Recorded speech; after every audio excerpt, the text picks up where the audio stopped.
Well, Bاسم, Piers. it's good to see you. It's good to see you too. Last time, obviously, we did it remotely. Yes. You were here. I was in London, and you complained that it was an unfair situation. You couldn't see me. Your earpiece kept falling out. Yes. So I thought, okay, fair enough. I hear you. I got on a plane. I flew 6,500 miles. And not only that, we're doing it in somewhere that is very familiar to you. It's the Comedy Store in Los Angeles, where you performed many times as a stand-up. So I've done my bit. You did. But actually, this is not the first time we meet in person. No, we did originally we did. in London last year. And I know that many people are watching this for the first time. I would know this, but like I would really love to tell the story of that moment because I was having a tour in the UK and Europe, and I was doing my English stand-up. And one of my, advertising promotion plan was to come on your show. So my agent called me, it's like, Bاسm, you're going to be on Piers Morgan. I said, damn. It's like, what's wrong? It's like, well, Piers Morgan blocked me on Twitter. I did. And he said, like, what did you do? I said, well, during January 6th, the insurrection, you tweeted something about it. And I was so angry at what's happening. And I remember you having you and Donald Trump in a picture. And I said the guy who had Donald Trump with him, whatever. and then I used like very harsh words. And of course, you blocked me. So and then I said, like, does he know? I don't know. Does he know? I don't know. Does he know? I don't know. So I walked into the studio, and the moment I was like being seated and they're preparing before we go on air, and you said, "Oh, hi, Bاسm. It seems that you have more followers than me, but it seems that I blocked you. Why?" And I told you, and then we said the story on air. And it was funny because I made the joke, I was like, you have always been standing against cancel culture, and you just canceled me on Twitter. But we agreed that this is not canceling because this is your own space and you're free, but now you're unblocked me, and we're here. And we're here. And it was, and actually we agreed about January the 6th, by the way, just for the record. I was, don't know about you, maybe you weren't surprised, I was completely staggered by the response globally to our interview several weeks ago. Were you taken aback by the scale of it? Yes, of course, but I understand why. For many years, the media covering the Middle East has been showing a certain point of view. I'm not going to say bias, but I would say it did not allow certain voices, voices from the other side to be heard. And that is why you see the frustration. Whenever you speak to people in the Middle East, they tell you the same thing. They're not very happy with the coverage of the Middle East because our voices are not heard. Now, I am the least qualified person ever to talk about this conflict. And yet, just because I relate some of the talking points that we say and we hear the whole time, people felt heard. And when people have this feeling, they're happy. They have this response. They say, like, oh my God. For the first time, the West are actually hearing our point of view. Some of the point of view might not go well with other people, but at least we have a conversation. And I think that is the reason why people reacted that way. It's such an incendiary subject matter. I've never seen social media so ablaze with hostility on both sides. Did you actually, as well as enormous praise from the Arab world, did you also get criticized by some parts of the Arab world for not going perhaps hard enough? Oh, you didn't do that, you didn't do that. The thing is, this is like, you're damned if you do, you're damned if you're not. Right. If you don't speak up, why don't you speak up? If you speak up, you didn't speak up enough. If you're done, why are you if you speak up too much, oh, you're taking all the attention on you. And I love that fact because people always who accuse people of being the center of attention, they are actually not very happy that the attention is not on them. This is actually like a rule on social media. But yeah, there was a backlash, but there was also a backlash from the other side, which I mean, here and other comedy clubs, I worked with people from all kinds of different backgrounds, Jewish, Christians, Muslims, Arabs, atheists, all kinds of people. And there are a lot of people who went into my socials like, oh, so you're a terrorist sympathizer now, And I think it is important to have a nuanced, deep, interesting, intelligent conversation. A lot of people waiting for this are kind of like, yeah, Bاسm, bury Piers, show him. And this is the problem with the news today. The problem is the news today, it's not about the news anymore. It's about the people giving you the news. So it becomes a show, a circus. Two gladiators in the Colosseum, two pigs fighting in the mud. And this is why people don't get anything out of it. It's a circus. You know, one of the things I heard a lot was, who is this guy? And they weren't talking about me. Sometimes I wonder. Now, obviously, you're very, very well known in the Arab world. You're known as the kind of, they called you the Arab Jon Stewart, and you're well known in America, but you weren't that well known, for example, in the UK. And I think what this interview did, it made a lot of people think, wow, all right, this is incredible, but tell me more about Bاسm Youssef. And I did a bit of research into your life, and it is a fascinating journey that you've gone on to get here to Los Angeles. And I think it's worth just taking a little beat here to talk about this, because you began in Cairo as a heart surgeon. I mean, that was your career path. Yes. And, yes. And you were a heart surgeon. I was a heart surgeon until, I spent 19 years in that career, 7 years in medical school, 12 years as a practicing doctor. And 2011 happened, and the revolution happened, and I had my own show on YouTube. I did like small videos. Well, I'm going to come to this, because I was by coincidence, I had just joined CNN to replace the great Larry King. And I hadn't actually done any live show. I'd done a few weeks since I joined of taped interviews with big names, Donald Trump, Oprah Winfrey, things like that. And I was flying back to Los Angeles when I got a message that Egypt was going up in the start of the Arab Spring. And I actually went to a studio very near here, about a mile down the road on Sunset, the CNN studio, the old Larry King studio. And I went live for the first time, and it was about the Arab Spring, and it was about what was happening in Egypt. And at the same time, you, in Egypt, were actually in Tahrir Square, helping wounded protesters, actually medically treating them. Yeah. Yeah, I mean, this was a kind of movement that inspired a lot of Egyptians. At the time, I was in the hospital, and a lot of people just had volunteered. And the nurses were just like giving us like supplies, go, go, go. And we were going there, and we were basically tending to the wounded, because it is, and it kind of gives you a different perspective when you see helpless, defenseless people who are not armed, who are being beaten by security forces, military forces, being shot, being, hurt. And all we can do is just like provide some medical attention. And it kind of gives you a perspective to see how humanity sometimes can show its most ugly face.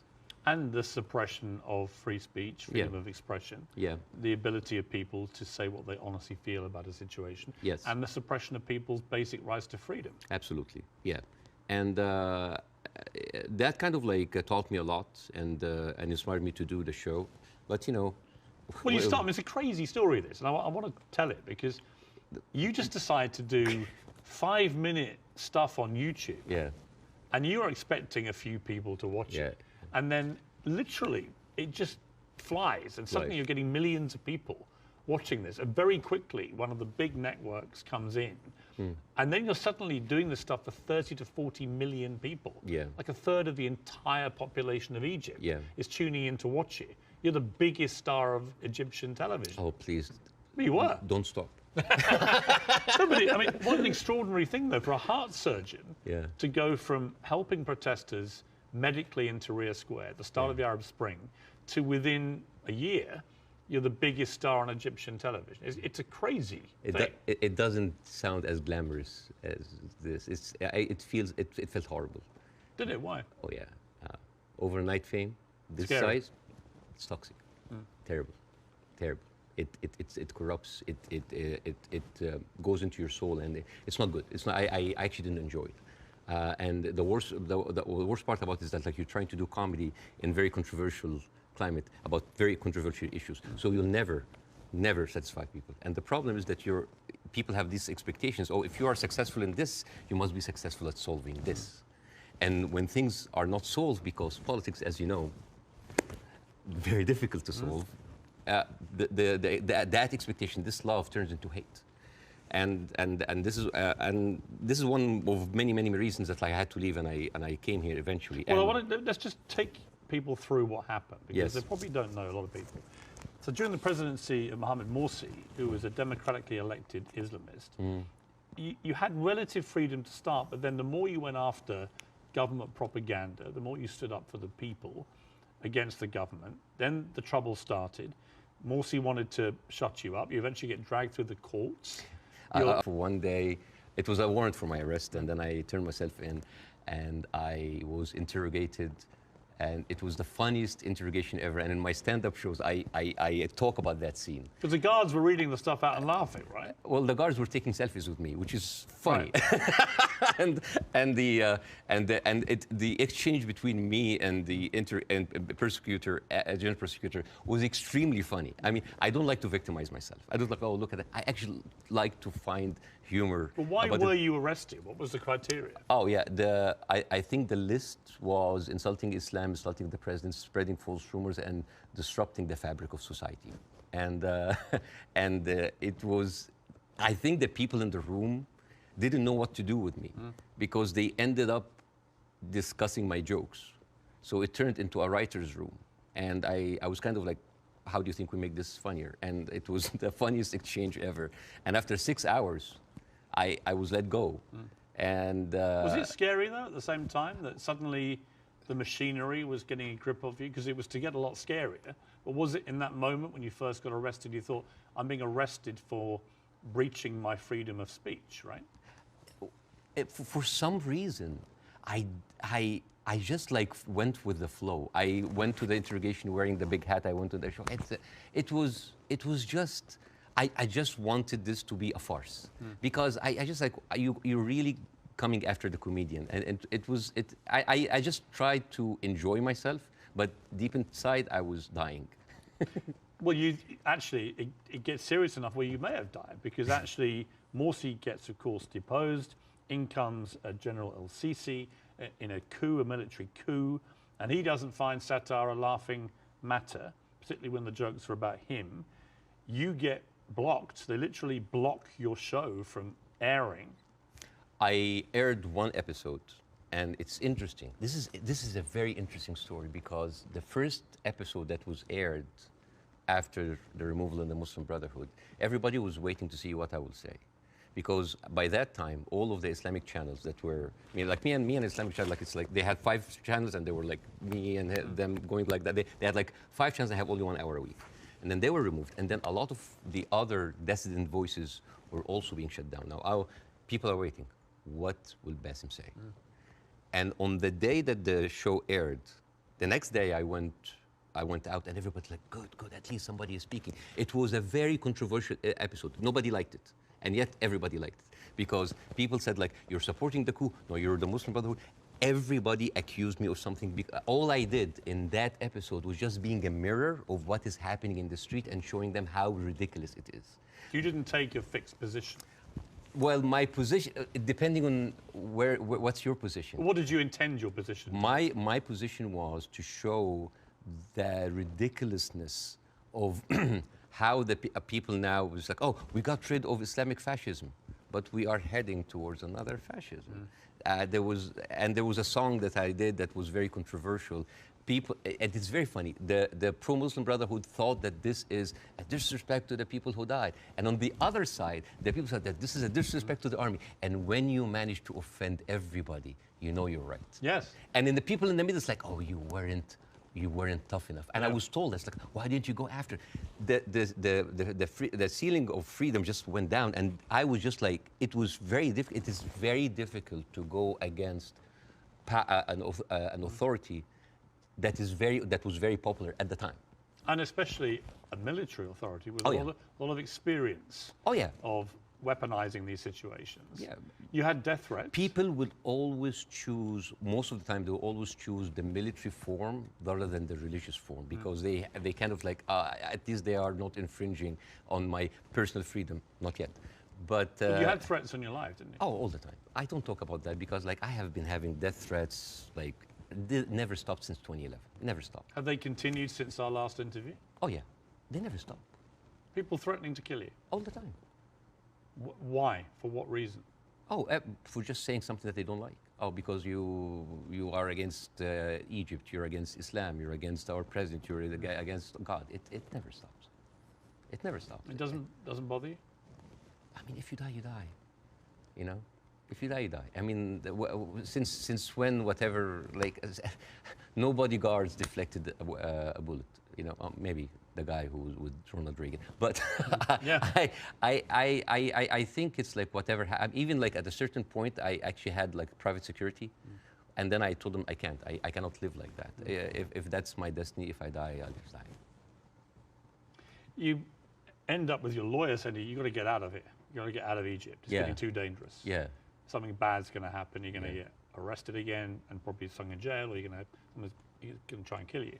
And you flee to Dubai, and then you end up here in America. Yes. Was that always the plan, to eventually come to America, or was it expediency because of what happened? Well, it's funny that you said that because I visited the United States after the first year of my show. And a doctor that's there, an Egyptian doctor, has been there for a while. I said, listen, Bاسم, you are very visible in the media, and I think you can use that to apply for a green card as a special talent. And I did. And it's like, I have like a huge show in Egypt. It's actually the criteria, because I have the same. Yeah. Is an alien of exceptional ability. Yes. Is what they call you. Yes, we're very charmingly. Yes, we're very We're exceptional. exceptionally able aliens. We are, but we're still aliens. Yeah, yeah. I know. It always makes me laugh. Like, you can come here, but you are an alien. You're an alien, but you're exceptional. Yeah. And I just applied for it, and I got it. I got the Time 100 that helped bolster my application. I said, maybe I'm not going to use it. And then when that happens, ooh, the green card came handy. So a lot of people think that I'm here on asylum. I'm not. It was just a strike of luck.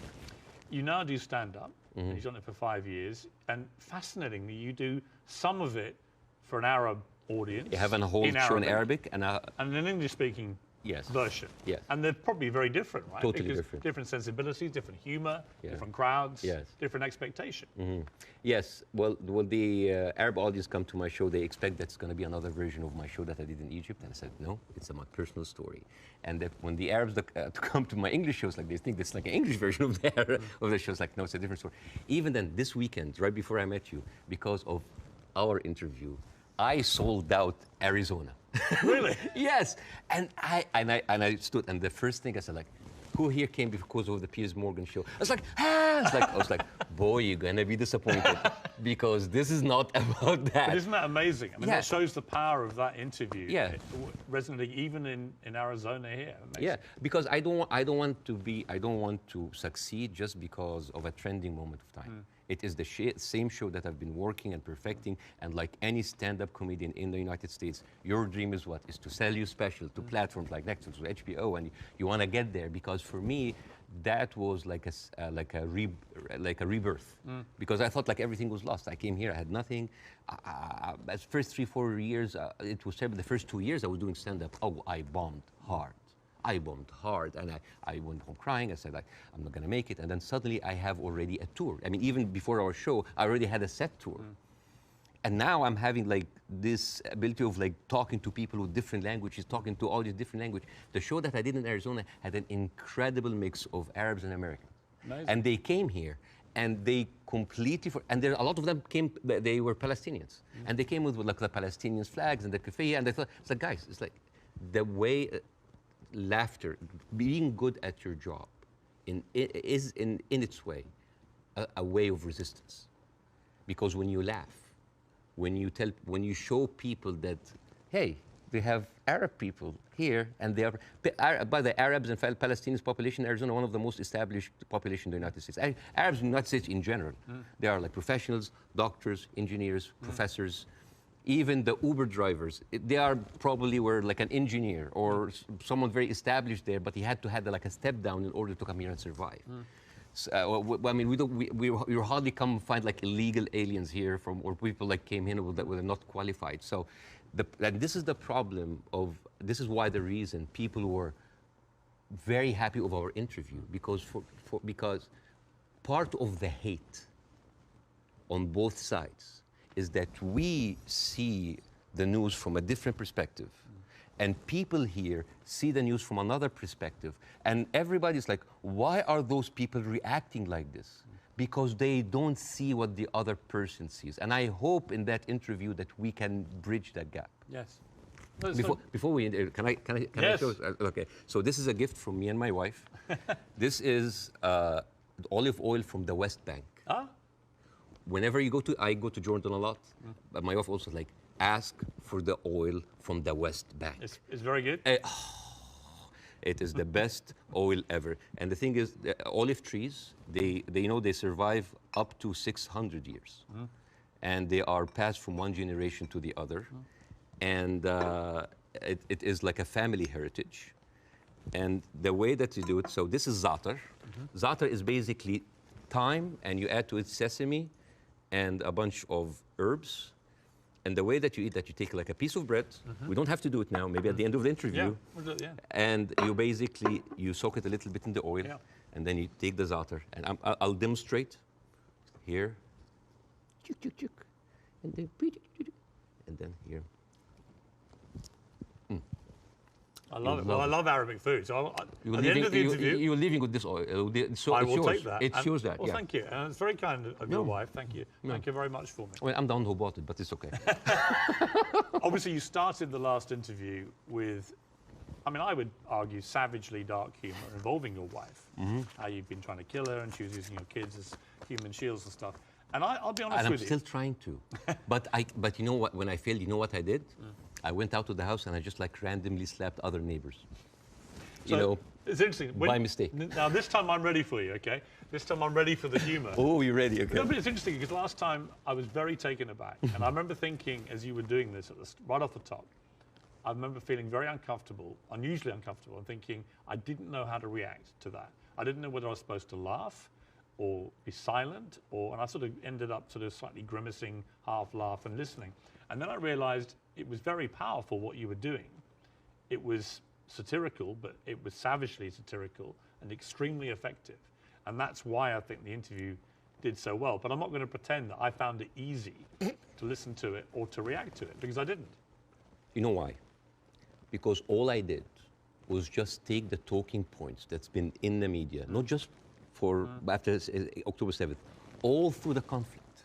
It's always like, we need to kill it. All right. You need to kill 5? No, kill 10. You need to kill some? No, kill all. This is what satire does. It take reality, flip it on its head, exaggerate it, and then you can see how sometimes very uncomfortable and even sometimes stupid that sounds.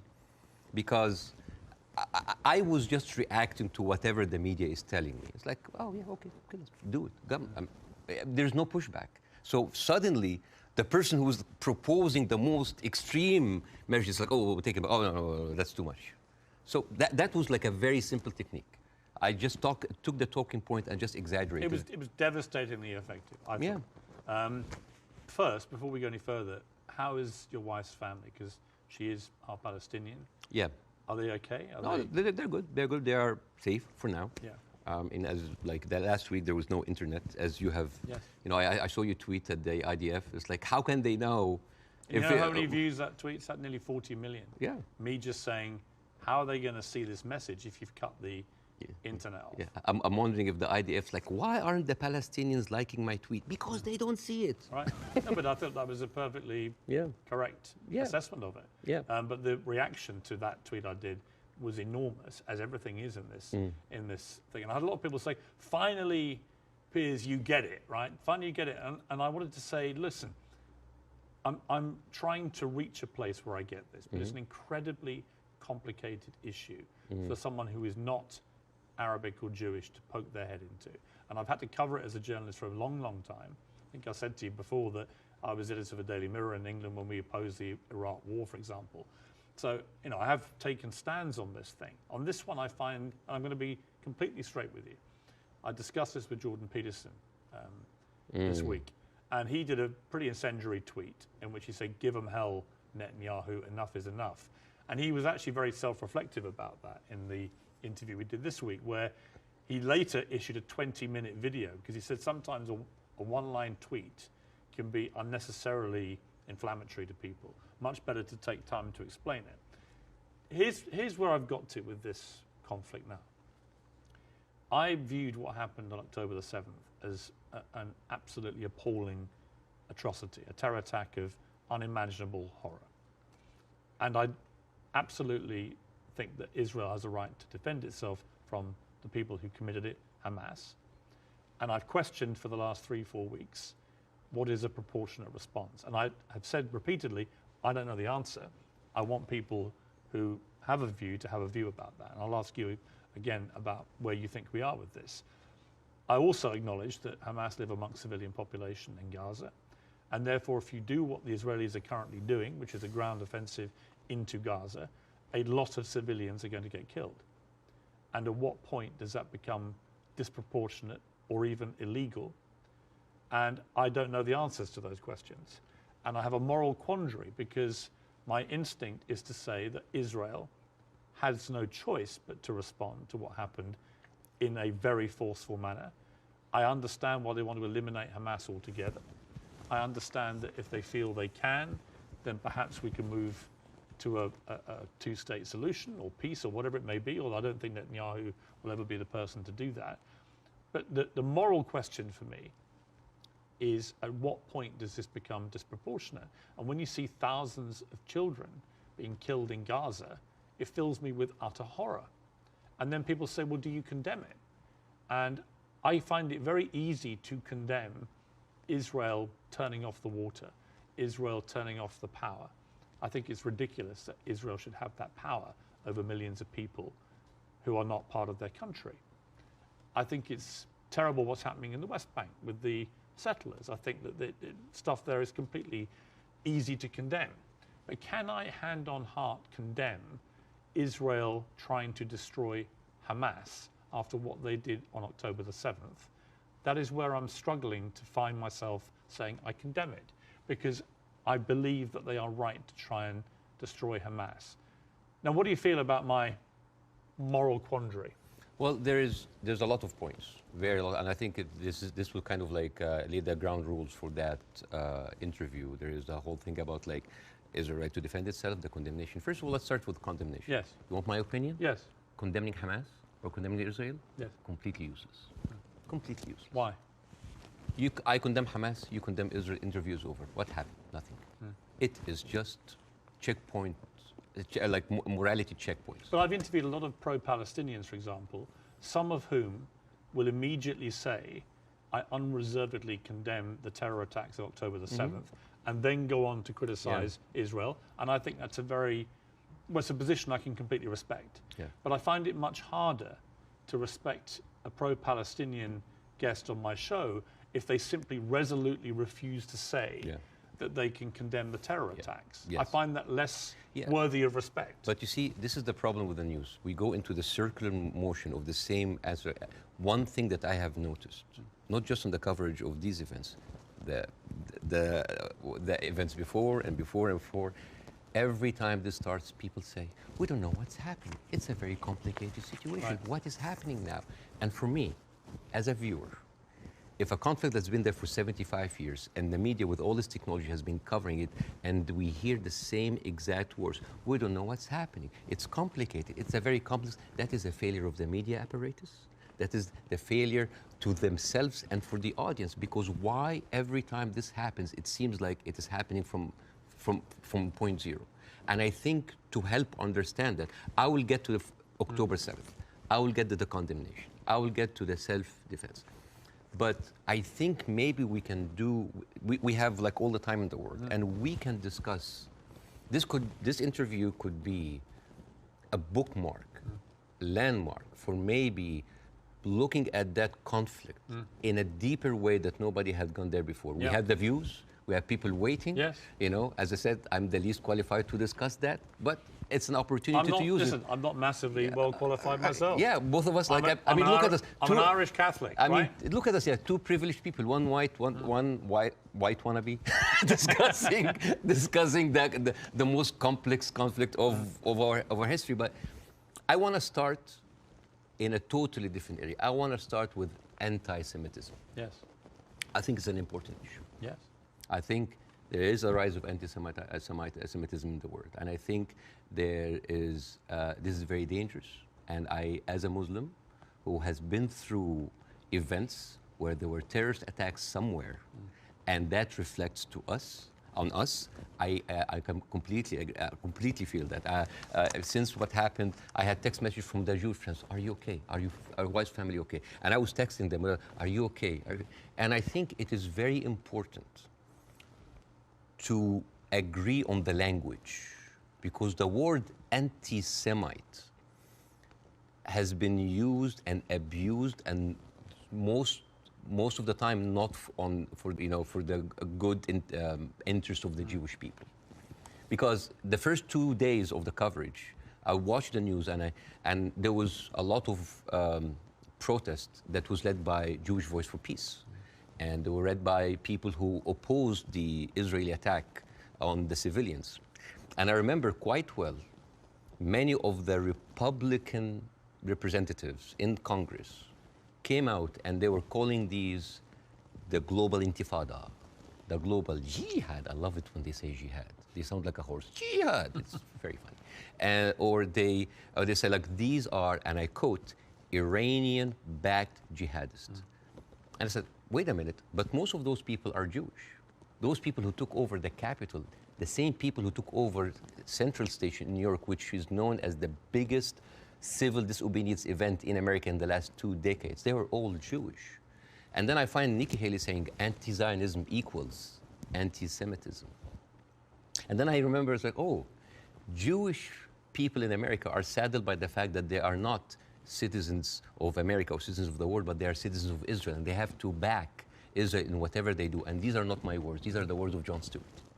He went down and he said it is very, very important to divide these two. And what is very, very interesting. Would you compare that on that specific point to the way that people try and say all Palestinians are responsible and accountable for what Hamas do? Yes, yeah. In other words, I think you can be very critical of Israeli government and their policies and Benjamin Netanyahu and the politicians, but that doesn't mean that you have to take that criticism to innocent Israelis who may have exactly the same criticism themselves. And this is why it is very important to have these kind of discussions, because the saddest thing that I saw is the people that were in so much support of Israel are anti-Semite themselves. MTG, Marjorie Taylor Greene, you know, she said like, oh, I send my aides, and they took pictures of the protesters. Basically, she's surveilling protesters. And Marjorie Taylor Greene is very known for a very famous post in 2018 where she blamed the California fires on a Jewish space laser gun. Do you remember that? Do you remember that? I was just like, oh, they were burned because Jewish investors, Rothschild and Feinstein, anything that ends with Stein, because that's of course sounds Jewish, they put a satellite and shooting laser beams to. It's possible. And not just her. You have Steve Skoulas. Thank you so much. He is now the Speaker of the House, and he has been invited before for an organization that was funded by David Duke, the founder of the KKK. You have Kevin McCarthy, who is the former minority speaker, leader of the Republican Party in the House, and he accused Jewish billionaires of rigging the midterm. So how come those people are accusing us of anti-Semites? So here's the thing. So let's go to the equation that Nikki Haley put on Twitter. Anti-Zionism equals anti-Semitism. No, it is true. People who hate Jews, they're also anti-Zionists. It is true. And you could be someone who hate Zionists, who don't like Zionism, and you are Semite. You could even be Jewish. And guess what? You could be a Zionist, like those people, supporting Israel, and at the same time you hate the Jews, because the chant, Jews will not replace us, these echoed in Charlottesville. It did not echo in Gaza. I mean, in Gaza they say worse stuff in between the bombing, on their downtime. And these are the same people who are seen with Nick Fuentes, with Stephen Bannon. And you know what's most interesting? Trump had him for dinner at Mar-a-Lago. And all of those people are buddies with Benjamin Netanyahu. So how does this work? How does this work? And you know the people who speak against this, like Jon Stewart, like Bernie Sanders, like Naomi Klein, what do they call these people? What do they call them? Self-hating Jews. And you know what else now they call them? They call them capos. Capos. You know what's capos? Capos, basically these were the Jewish inmate in Auschwitz that were forced by the Nazis to stand as guards on their own inmates. You see how degrading this is. And this is the way to shut down conversation. Anti-Semite, Islamophobe, you hate America, you hate the military, you hate Egypt, war on Christmas. This is how you shut an environment that does not allow disagreement is not an environment made for Let me growth. It's an environment made for control. Let me ask you this. Say, take the student protests in Yes, America, at universities. I have no problem instinctively with students protesting. It's actually part of the DNA of being a student, right? But I do have a problem with two things. One, the protests that happened almost immediately after October the 7th, within hours, which were clearly, deeply, deliberately inflammatory and hurtful to Jewish people. Secondly, I have a real problem with the students who were beaming direct pro-Hamas slogans onto buildings on campuses in America. You know, I'm all for free speech, and I really am. The whole show is predicated on that. But not to the point where you see Jewish students barricaded into libraries because a mob is descending on them. There is a distinction to me between people who are obviously overtly, I mean, there was a professor at Cornell University who was literally seen in public shouting how exhilarated he felt by the attacks of October the 7th. He still hasn't been fired, that guy. I think that crosses a line. Do you? Yeah, I do not like this way. I mean, I can understand why, but I don't condone it. I would never, because you have to understand these people, again, I'm not supporting them. I just want to make sure about two things. The reason that I started with anti-Semitism, because I wanted to make sure to clear any confusion that when I speak about Israel, I'm speaking about Israel. Yes. When I speak about Jewish people, I'm speaking about Jewish people. Yes. When I speak about my Zionists, I'm speaking about Zionists. It was very, because no, I think it was very powerful that you did that. Yeah, I have to be careful. That's the first thing you did, because I think it's really important. Yeah, but at the same time, when I tell you why does that happen, it doesn't mean that I condone it. There's a difference between explanation and justification. Those people who are exhilarated, the way that they see, this is the same reason why people were so happy about the interview. What do they see? They see Israel as a criminal state who is killing their people, and in the same time, they are supported by the international community and America. They have no guns, they have no superpower backing them. All they have is just a feeling of happiness, like, yes, our enemies that we cannot touch them has been hurt. All they can think about, that these are their enemies that have been hurt, right? I'm not condoning this, but again, like when people were celebrating terrorist attacks, you know, against Western targets. Of course, I don't condone that. But why? Because those people has been, from a very young age, what have they seen? They're not being heard by the media. The plight and the suffering of the brothers in Israel, in Palestine, in the Arab world, are not being heard. People in Iraq, you know, like when America and Britain invaded Iraq, right? What the Arabs saw? It's like two superpowers are coming in on just regular people. So whenever there was like a bomb or like an attack on American troops, people would celebrate. Yeah, they're our enemies. Emotions are very inflammatory, and it is not right. But those people have nothing else. All they can is just like shout. All they say is like to rejoice. It is not right. Again, I'm explaining why is this happening, because it's like, yeah, if I cannot get you, I'm just gonna scratch your eyes. I'm gonna scratch your eyes because you've been beating me all the time, and you have the whole international community backing you up, and all I can do is scream. Is it right? No. But it is understandable. Again, it's not the right thing. But no, it's not like understandable. It's like, oh, no. But again, it is an explanation. Now, hate. And again, this is another way why this has been magnified in the media so much. What does the Western audience see? They see people rejoicing for the death of innocent civilians in Israel. This is what have the Arabs seen for years on the Arab world. For example, if you look up Sderot Cinema, this is in 2014 when Israel was bombing Gaza as usual, and the Israelis in the Sderot, the kibbutz or the settlement, they went on a hill and they had popcorn and they had drinks and they were like watching the show and they were cheering with every rocket coming down. This is what we see. Western people didn't see that. Well, somebody found a tweet actually of mine from 2014 in which I said, at what point does what Israel is currently doing to the Palestinian people become terrorism? And because I've always said, you know, I've spoken about this a lot over the years, and I've always tried to be extremely fair-minded, albeit nobody really wants you to be fair-minded. They want you to take a side. But that was clear that my thinking back then was that they were absolutely overstepping the mark. Absolutely. But again, to the point of rejoicing. No, I know what you mean. Yeah, but like if you, for example, Google the wedding of hate.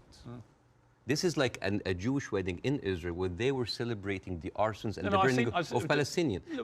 To be clear, I've seen lots of video but I'm not talking to you, Piers. No, I know. I'm talking to the Western audience because I want to see, like, I want to say, like, this is what they see. I mean, for example, there is a very famous video for Samuel Abu Za'anin, who is like a young kid that he was shot point blank by an Israeli soldier, and he was not allowed to have any medical attention. And as his dead body was being put into the ambulance, the Jewish settlers were cheering. So for an Arab audience, this is what we see every day. So when they say, oh, we heard them back, we heard their people like they heard back, it is not right. But this is what hate does. It escalates, it feeds each other. Radicalism feeds it. It is terrible, and it is just like a vicious circle. So I would like to do something that is very interesting tonight.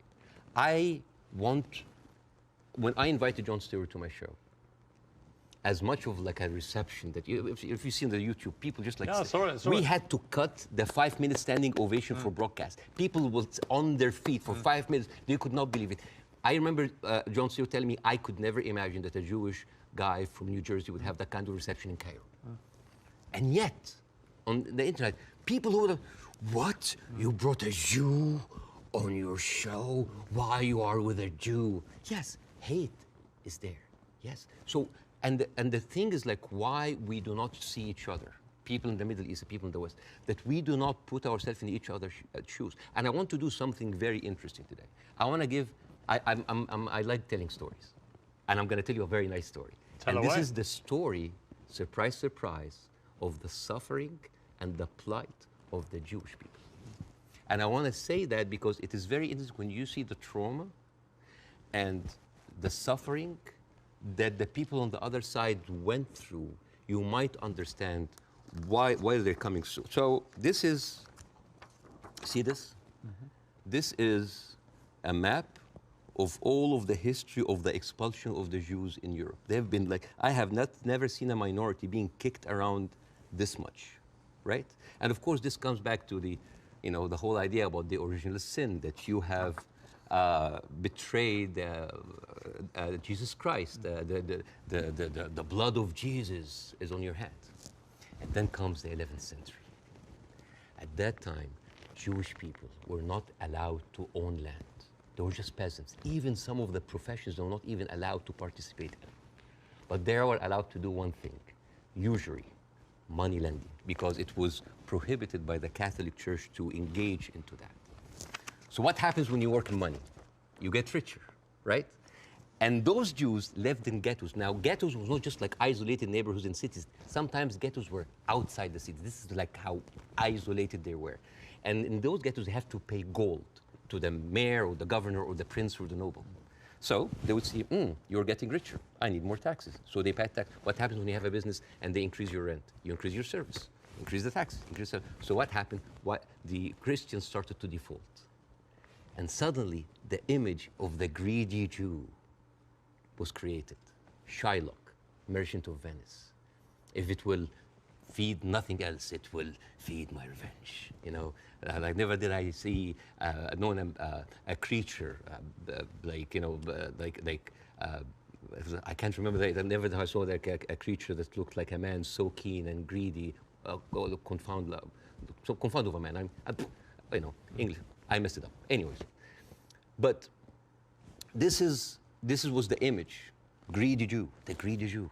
This was created because of their conditions, and it became worse in 1095, when Pope Urban II called for the first crusade to go and save the birth of Jesus from the unbelievers Muslim. And you know, this crusade did not kill a single Muslim. You know how many people they killed? 2,000 Jews. Because it's like, wait, the non-believers are all over there. Why?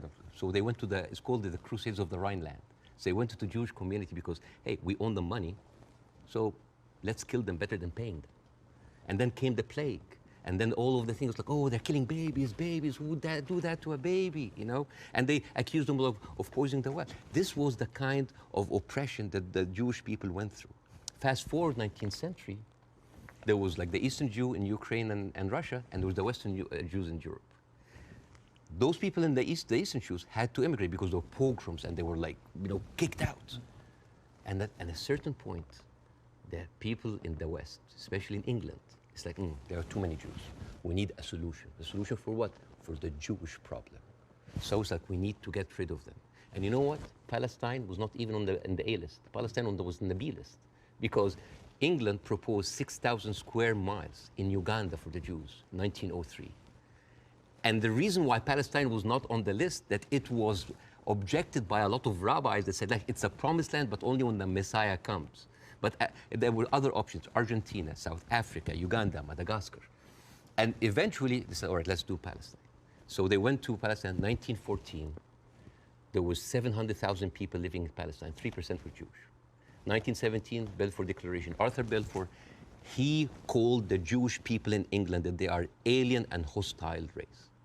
And the thing is, the only Jewish member of the parliament, of the English parliament, Lord Montague, he objects, like, these are British citizens, we should not kick them out. So they pushed them, but it was not going fast enough. Came the Nazis. And then it was not about the solution anymore. It was the end losing, the final solution by Hitler, because he needed an answer for the Jewish question, the Judefrage. And then, as you see, the Holocaust happened, the most orchestrated, industrialized, horrible genocide in our modern time. 6 million Jews died. So it accelerated, and they went.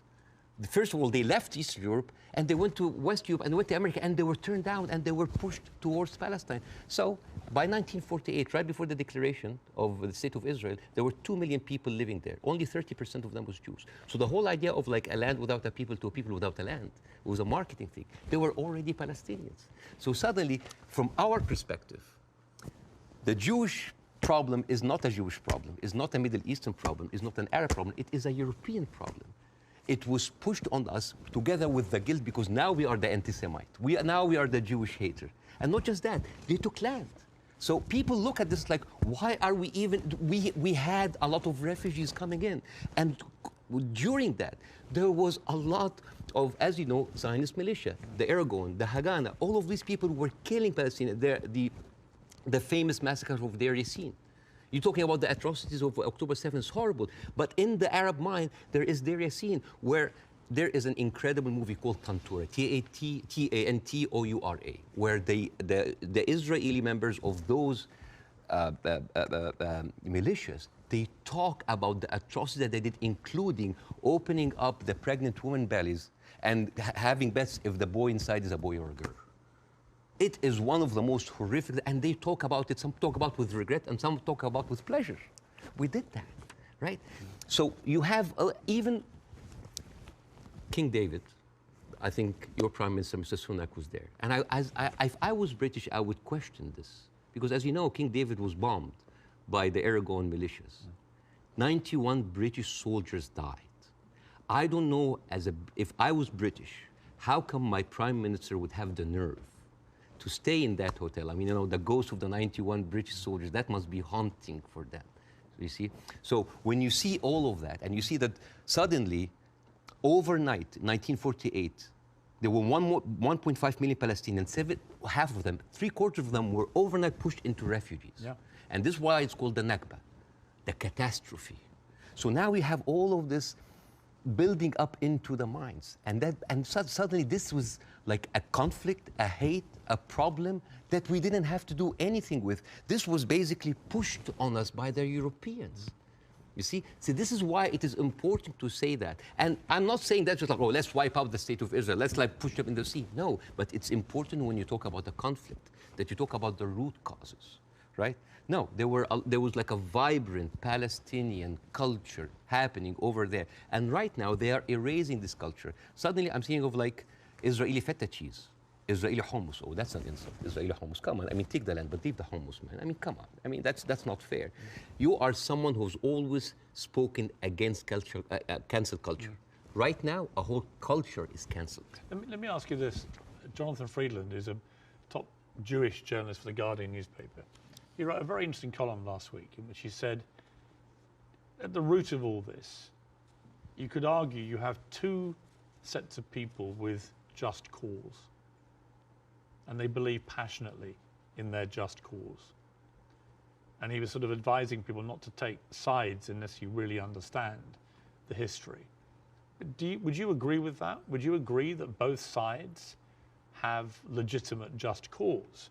Not with the methodology that's, you've given an extremely detailed analysis of the build-up to what happened in 48. To me, it's pretty clear 700, 800,000 Palestinians were displaced from their homes, and it should never have happened. And that has been absolutely, I think, the root cause for so much resentment. But can you, at the heart of this debate, agree with Jonathan that you could argue there's just cause on both sides? There is a cause on both sides, but I'm walking on a tightrope here because I'm not a Palestinian. Yeah. But from the Palestinian point of view, there's a lot of people. I mean, there are 2.2 million people living in Gaza. There are 3.5 million people living in the West Bank. There is 350,000 people living in East Jerusalem, and there is like 6 or 7 million people living outside. Those people, the Palestinians that were pushed out, they do not have the right to go back. Right now, if you meet Palestinians, you'll see them wearing a necklace with a key. That key is their house that they were kicked out from in Yafa and Haifa. You know, like my wife's family comes from Ramla, which is 50 miles from Gaza.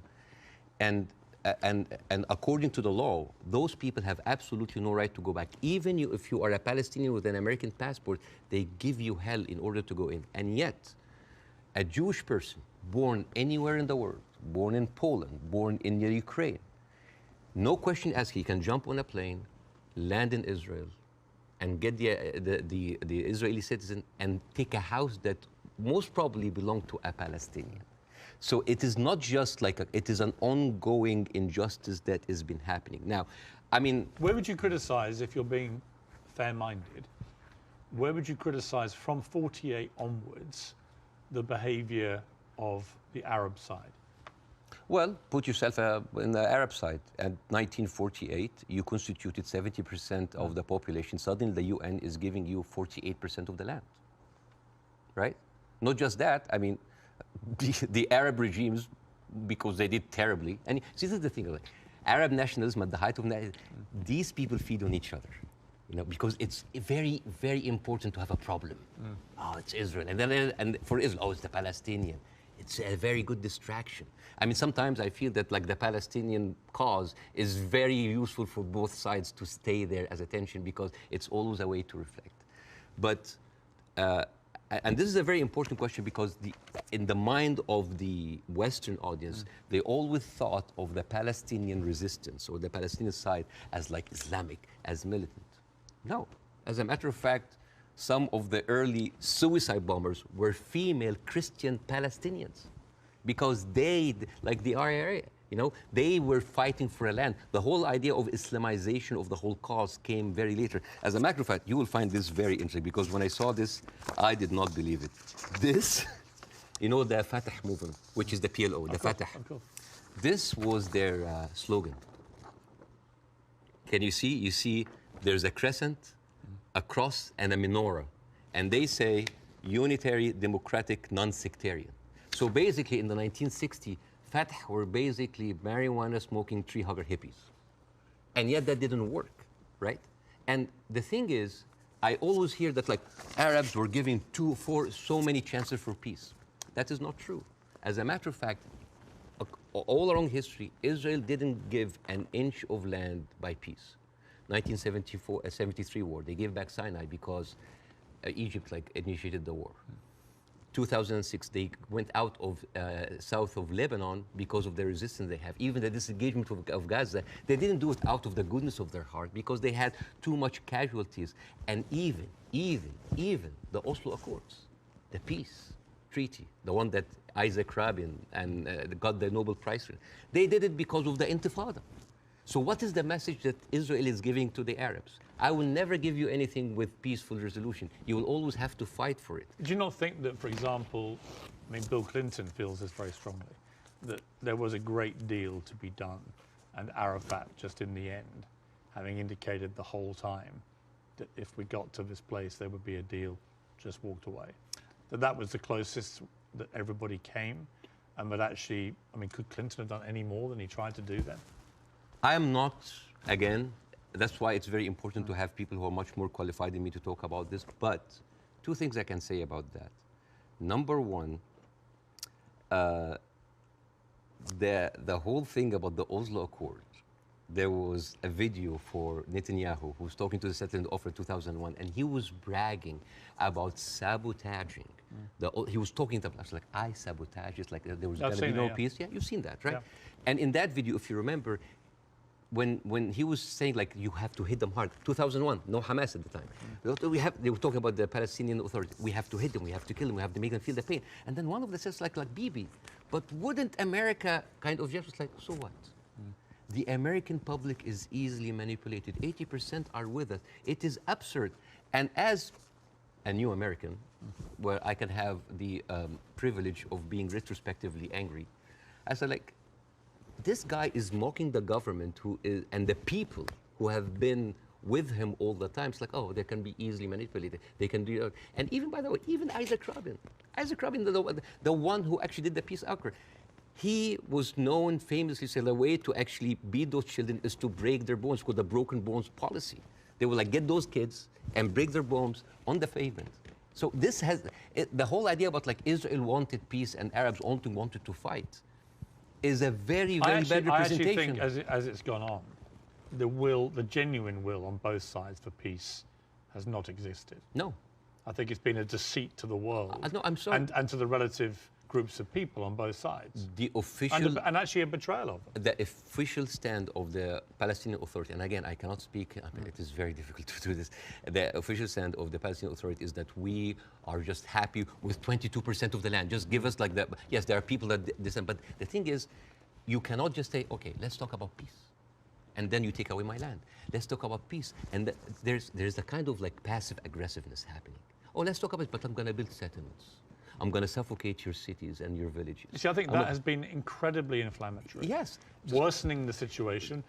I think putting back the chance of peace. I mean, Netanyahu, I interviewed Netanyahu earlier this year in the middle of the big social protests in his own country. And I couldn't understand what he thought he was doing, except that it seemed to me political expediency, that he had to get power, again, he had put a bunch of right-wing headbangers into his cabinet who have incredibly bad records, speak in an incredibly incendiary way about Palestinians, for example, and that he did this for power, and then he launched, because they were pushing him to do it, a ridiculous assault on the integrity of the Supreme Court, the independence of the Supreme Court. And many Israelis rose up. So Netanyahu has become, to me, a big problem. Right? And the people, all the polling shows that. Israeli people are very unhappy with Netanyahu.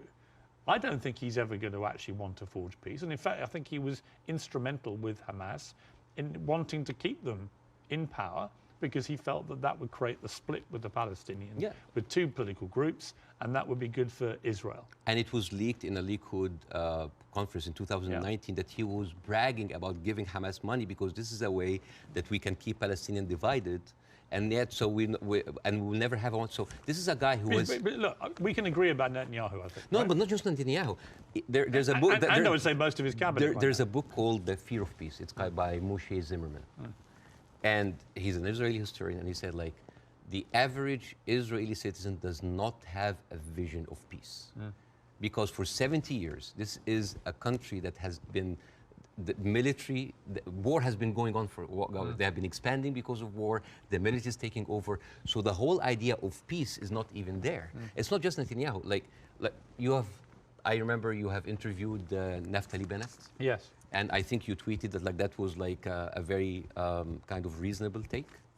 Yeah. I don't think I said reasonable. No. Yeah. But like this Naftali, he went after Queen Rania, and he called up shame on Queen Rania. No, I didn't say reasonable. I just said this. I did a fire emoji. Yeah. I just said what he was saying. Yeah. I mean, I was going to ask you about Queen Rania, and let's ask about since you've raised it, because Queen Rania accused the West of a glaring double standard. She said, "This is the first time in modern history there's such human suffering, and the world is not even calling for a ceasefire. So the silence is deafening, and to many in our region, it makes the Western world complicit." Now, other people said, well, okay, if you feel that strongly, why aren't you taking in any Palestinians? Why is Egypt not taking Palestinians? Why does the Arab world want to constantly attack Israel without actually offering any place to go for the Palestinians. So what do you say to that? That is exactly what Israel wants. And that is exactly what might actually starts Third War III. This is the war solution. These are their lands. And then suddenly take them. Why? So they've been basically kicked around from their homes.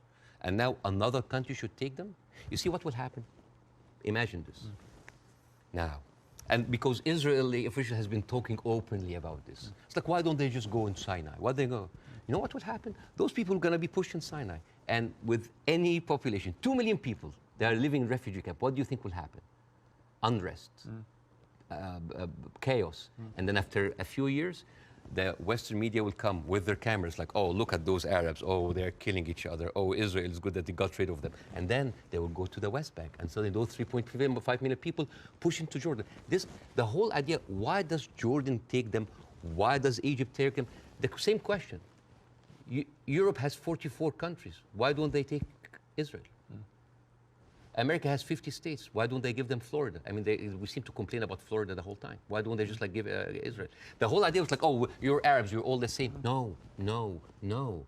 Because what will happen then? So Israel will move into Jordan? That's like, oh, Saudi, why don't you take the Jordanian? So this is not a solution. This is not a solution. Bاسم, I hear you. I'm not taking a position either way.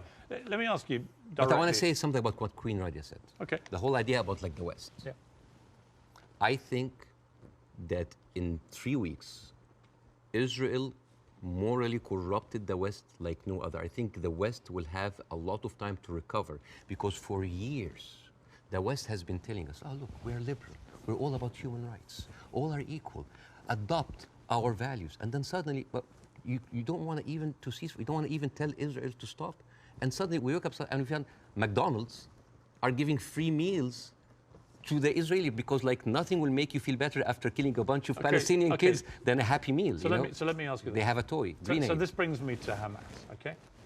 So what Israel will say, because they say it to me every time they come on the program, whoever from Ehud Barak to Natalie Bennett, whoever it may be, they say, look, we suffered such a catastrophic terror attack on October the 7th that we have decided we are going to get rid of Hamas. There are 40,000 or so Hamas terrorists in their eyes who need to be got rid of. And I do believe they're terrorists. Only terrorists can commit the kind of act of terrorism we saw. So can we, on that point, can we agree on that? Do you believe Hamas is a terror group? It is classified by America as I'm not a big fan of Hamas, and they are a militant group. That does like stuff like... Are they terrorists, do you think? Yeah. Cool. Okay. So we agree on this. So you have 40,000 of them living in Gaza amongst the civilian population. If Israel has decided to eliminate a terror group, Hamas, as the world did with ISIS, for example, and I think there are a lot of parallels given the way they behaved on October the 7th to ISIS, how do you do it?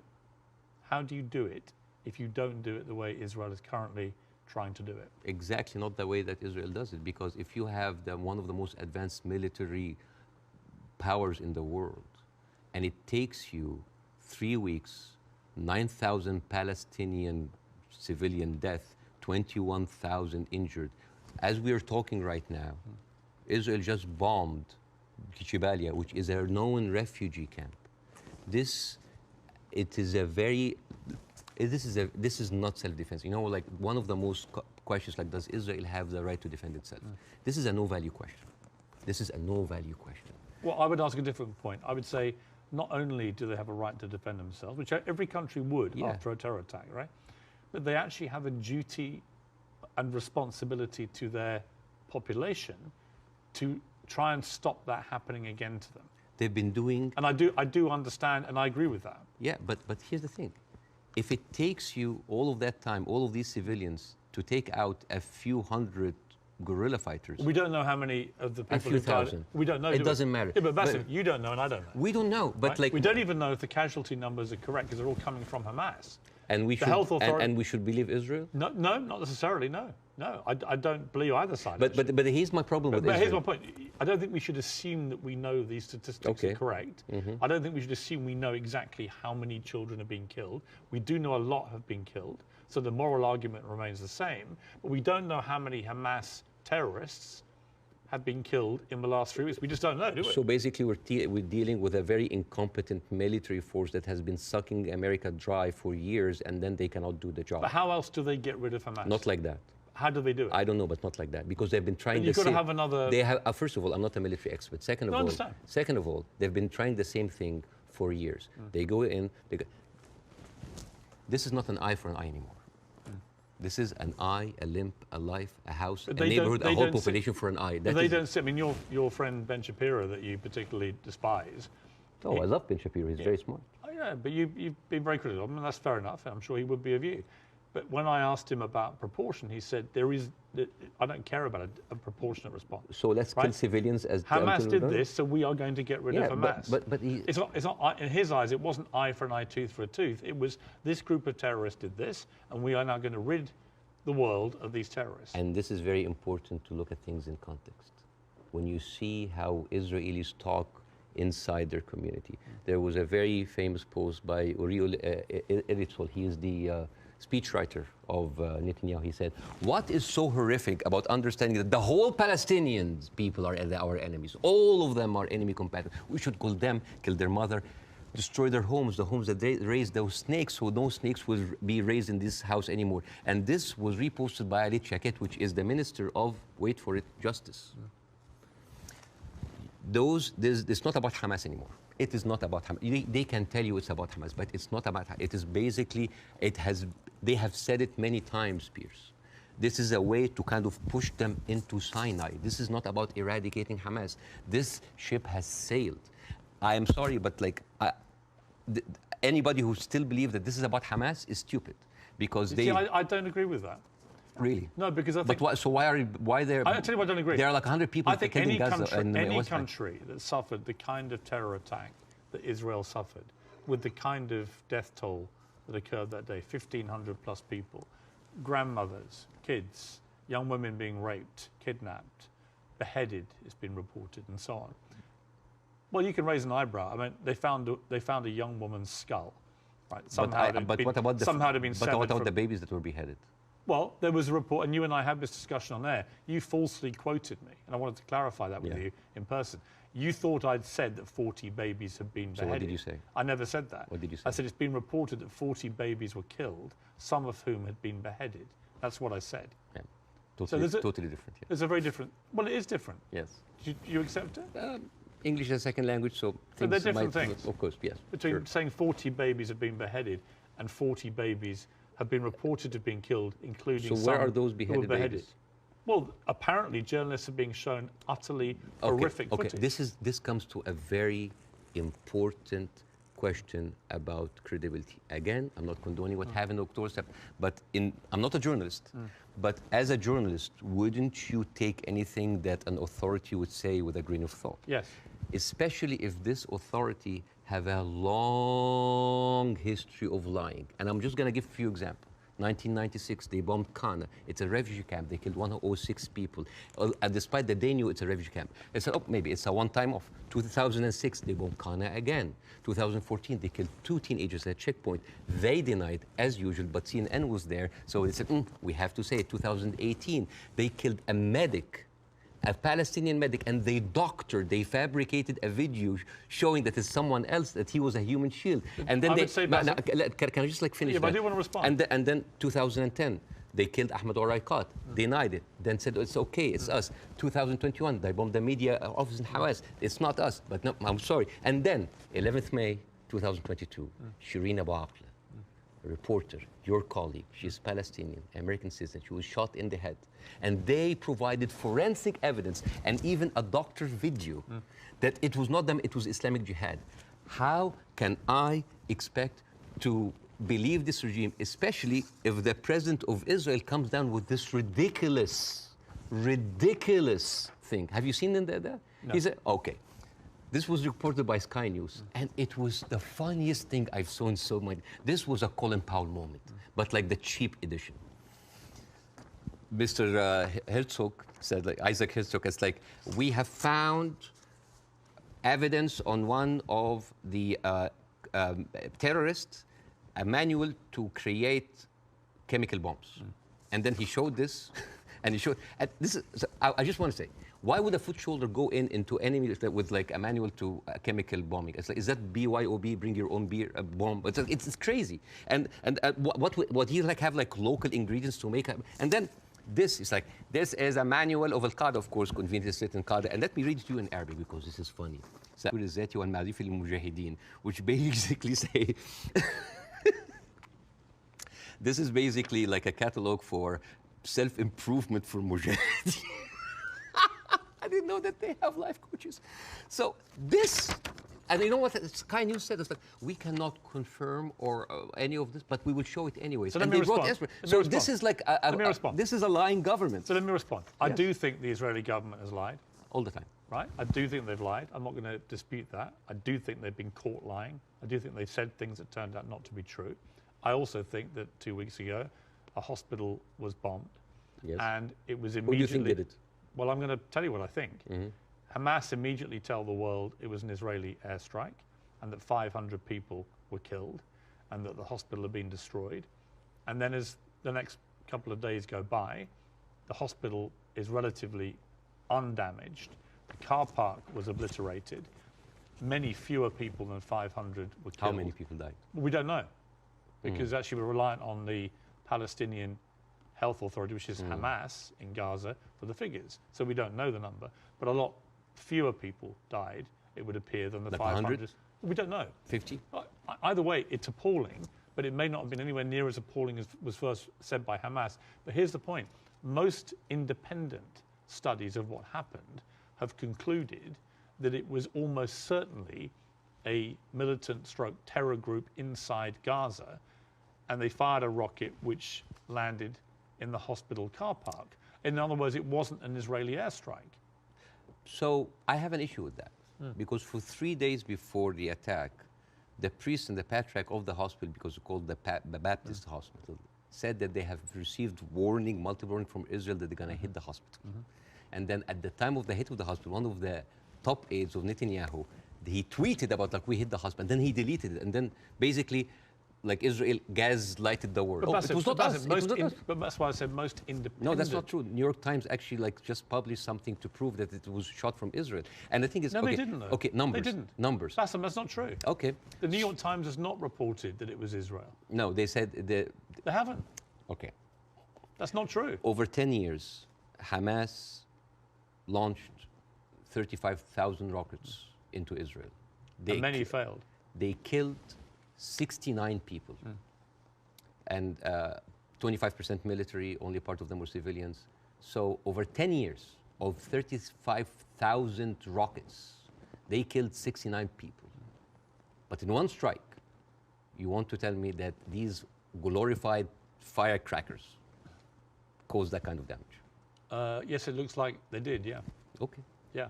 And actually, it wasn't the damage that was reported by Hamas, who wanted people to believe it was an Israeli airstrike. Right. So my point would be, I'm happy to concede that Israel government has lied about stuff over the years. But I'm absolutely certain as well that Hamas lie all the time. Why are we holding a militant... I believe, from all I've read, I believe they lied about the hospital. Why are we holding the militant terrorist group to the same standards as the best and only democracy in the Middle East? They happen to be the ruling party in Gaza. So they're not just a terror group, they are a political group as well, a political party. Okay. Well, they are. So the question again comes this, and so far you've ducked it, so I want to ask you one more time. We can both agree that the scenes in Gaza right now are horrific, because I do feel that. But I don't know how else Israel can eradicate Hamas than the way that they're currently trying to do it. Do you have an alternative for them? Well, again, we are locked in the same thing, what can we do now? But we don't look at what was happening over there. The best recruiter for Hamas is Israel. I mean, you have talked a lot about the horrible condition in Gaza. Yeah. I mean, let's imagine like a little boy called Rami. He lives in Gaza. You know, he have a horrible life, but like, you know, it's not that bad. I know he has a cousin in the West Bank. He's living a good life. He wake up in the morning and he found out that he was kidnapped by 3 settlers. He was burned alive by kerosene and he was forced to drink the kerosene. His name was Muhammad Abu Khudaira. That settlers did that to him in 2016. So, all right, you know what, I'm just gonna leave. I'm gonna find a way to go to Europe. His aunt is a published author and she won a prize in the Frankfurt book fair. His name is Adnaya Shtalabi. And now she was canceled because of what's happened, just because of her a Palestinian. His other aunt in America, his name Bahia Amawi, she is a speech therapist. And this is close to my heart because of my son. And she was fired because she did not want to sign for government that said that you cannot join BDS, which I don't understand. Why do people choosing to protest peacefully by not buying goods from a certain country? Why would the United States make that its own issue? So, and this guy, this Rami is being approached by like, join Hamas, join us, let's go kill Israel. No, I don't want to kill. I'm going to live in Gaza. It's a life, but 97% of water is not good for human consumption. Half of the population are anemic. Even the is not being treated, and it goes into the shores of Israel. It's like, oh, those Palestinians. It's horrible. Yeah. So, and then he wakes up in the morning. He doesn't think about killing Jews the first thing in the morning. He thinks about being there at 5 o'clock at the first 50 people in the line for bread, because if he doesn't, he will miss the food for his family. And he goes back, and he finds a message saying that we are going to bomb your house. He comes back, he loses his whole family. Now, tell me, what is a proportionate response for that? I don't know. I don't know. You cannot create terrorism and then you. I don't know. You have. They have created this. I don't know is the answer. But Bassam, let me ask you this: Hamas will have known when they perpetrated what they did on October the 7th, what the scale of response was likely to be. How does that help the Palestinian people? I don't know. That they are supposed to serve. I don't know. The wheels are already set in motion. But it doesn't, does it? I do not. You know, this is the thing. I feel sometimes that Hamas is with us in the room, that we are bringing Hamas. Who has the power in this equation? Who has the fourth largest and strongest military power? The whole idea about Israel, it's like, oh my God, the Arabs are going to destroy us. Look at the map. Hamas, well, hang on, hang on. Hamas's stated goal is the eradication of Israel and the Jewish people. Yes. They make no pretense about it. They've made no attempt, unlike the Nazis who try to cover up their crimes. Absolutely. They've made no attempt to try and deny what they brazenly boasted about it. Yes. They are proud of what they did. Right? And they will have known, again, the scale of what they did on October the 7th would have prompted this kind of response, which would have led to thousands of innocent Palestinians getting killed. And my question for you... I wish the 7th of October never happened. Right, but every time something happens. You say, well, Hamas is everywhere. Well, yeah, actually all roads, roads on this particular part of the crisis, and I accept it's been going on for 75 years, this conflict, but all roads in this crisis lead to Hamas and what they did. And not necessarily. Because all roads goes to the condition that created Hamas. If the Jewish people were expelled from Europe and went to Argentina or South Africa and Uganda and went in and took the land, you would have Hamas in all of these places. You and I can agree that the conditions Palestinian people have had to endure in Gaza for a very long time are completely unacceptable. I think it's completely unacceptable that Israel has wielded such control over the people of Gaza, working out who can come in and who can go out, turning on and off water and power on a whim, turning off the internet on and off at a whim, all that kind of stuff I can completely agree with. But given that I think we agree Hamas are a terror group... Okay, let's say... Let me finish my question. Given that we agree that Hamas is a terror organization who have a publicly stated position of annihilating not just Israel, but Jewish people, and as we saw on October the 7th, they mean it.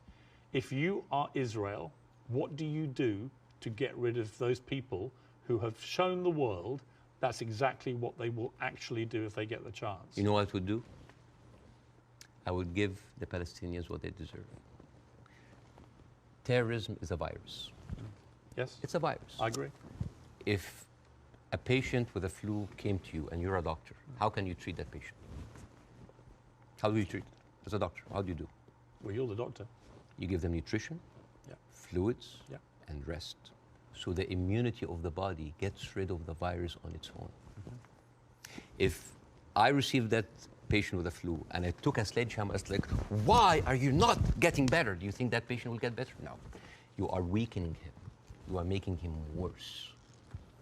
Israel did not just weaken the body of Palestinians, making them unable to get rid of hate and radicalism.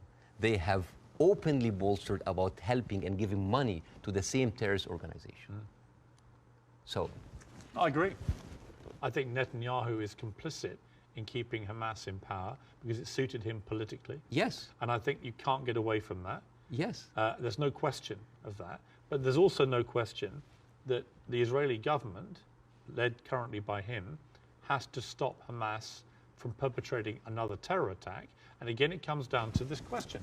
What do they do to get rid of Hamas if it's not what they're doing? I don't know. But like, as an Israeli citizen listening to this, how come that my prime minister bragging about giving money to the terrorist group that he is using right now to eradicate a whole group of people, and yet using them as an excuse? Isn't that weird? This is like this is like Tony Blair being like found like giving money to Al-Qaeda or ISIS and then going to fight them. How does this work? How does this work? I agree. How does this work? Yeah, but I agree with you. So yeah, it's a terrorist attack. And Israel is funding them? I mean, this is in the words of Benjamin. This is the thing about Benjamin Netanyahu. He brags about that stuff. So this is a circular question. Yeah, but yes, I agree with you. Hamas is to blame. Who created Hamas? Who's helping them? And who is allowing for an environment for that kind of hate and destruction of Jewish people to aspire? And the thing is, there's something very important to the Western audience here. They think that Israel is a small, tiny country between a hostile Arab countries. The biggest military power in the Arab world is Egypt. They have a peace treaty. Their neighbors, Jordan, they have a peace treaty. Saudi Arabia, Emirates, either like have like full relationship or like on the way of normalization. Yeah. The only people that, even Syria is not like even like they didn't launch like a single bullet.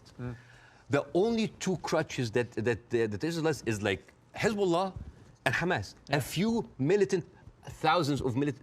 Is that really formed an existential like threat, especially if I know that over 13 years, only 69 Israelis were killed? I would say. Would that really wipe out Israel? Is Israel that weak? I think if you have two groups of people who are ideologically wedded to your destruction as a state and as a populace, and you're constantly firing rockets, as Hamas have done for over a decade now, then that cannot be acceptable.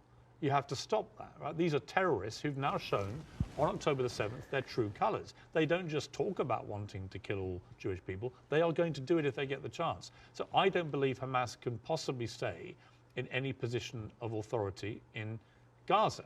I think that would be ruinous for not just the people of Gaza, but also for Israelis. So if you're going to get rid of them, which many people think on both sides is inevitable and should happen as a consequence of what they did, the big question is, how do you do that? And I don't know any other way other than the way Israel is currently doing. Hence my personal moral quandary about this. So if a terrorist takes over the Empire State, instead of taking him out, we bomb the whole Empire State?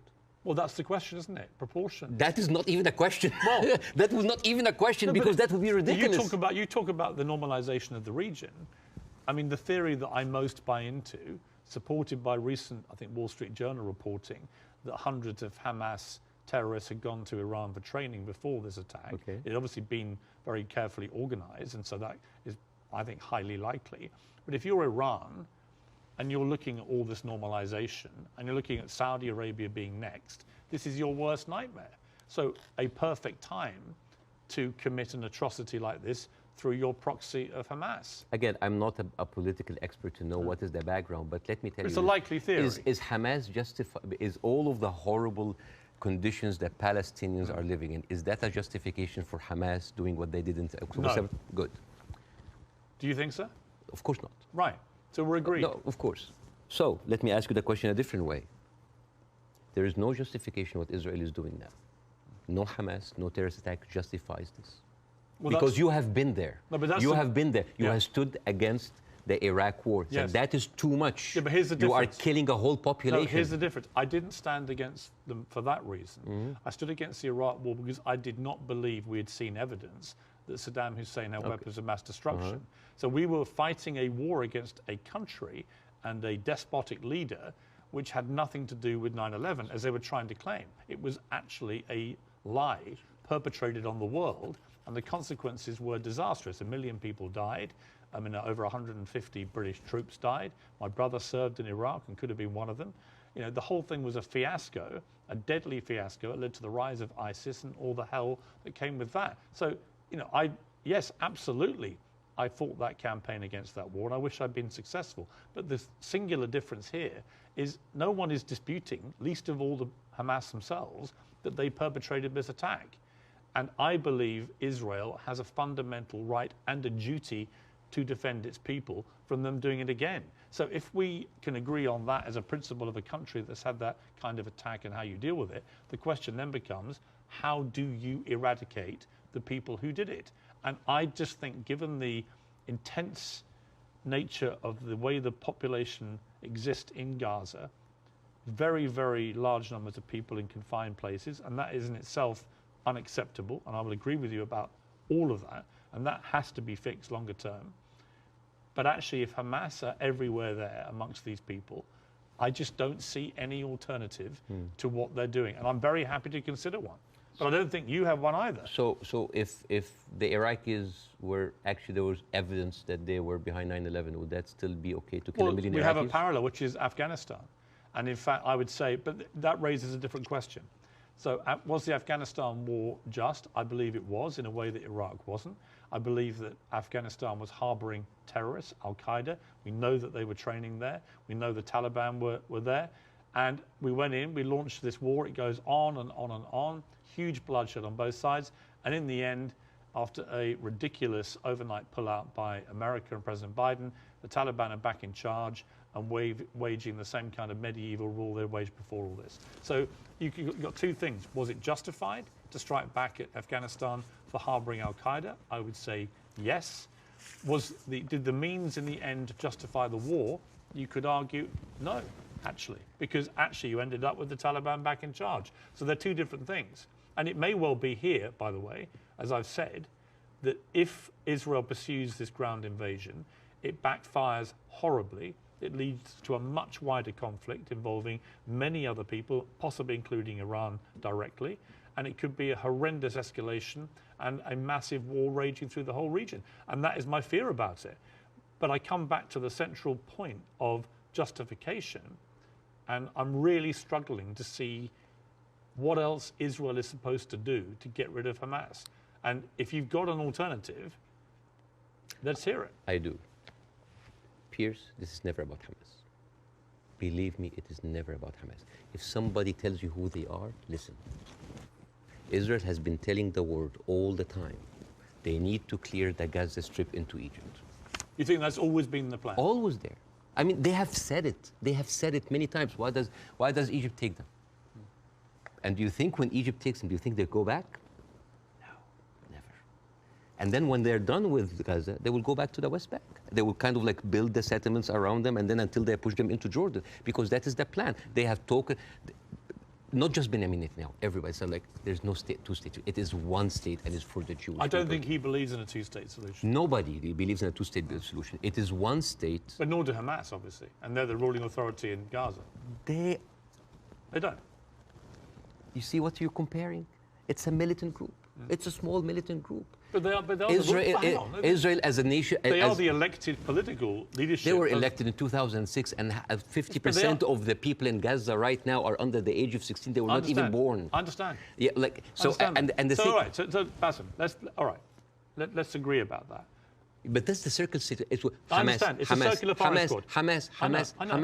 I know. But okay, let's move forward. Oh yeah. Let's assume somehow we get to a place, possibly at the instigation of countries like Saudi Arabia and others getting directly involved, where you get to a place where Hamas are removed, and I don't quite see how that happens without enormous further bloodshed, but let's assume they get removed.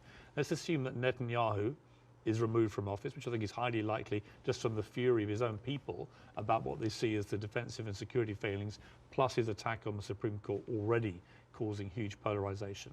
Let's assume we get new leadership in both places.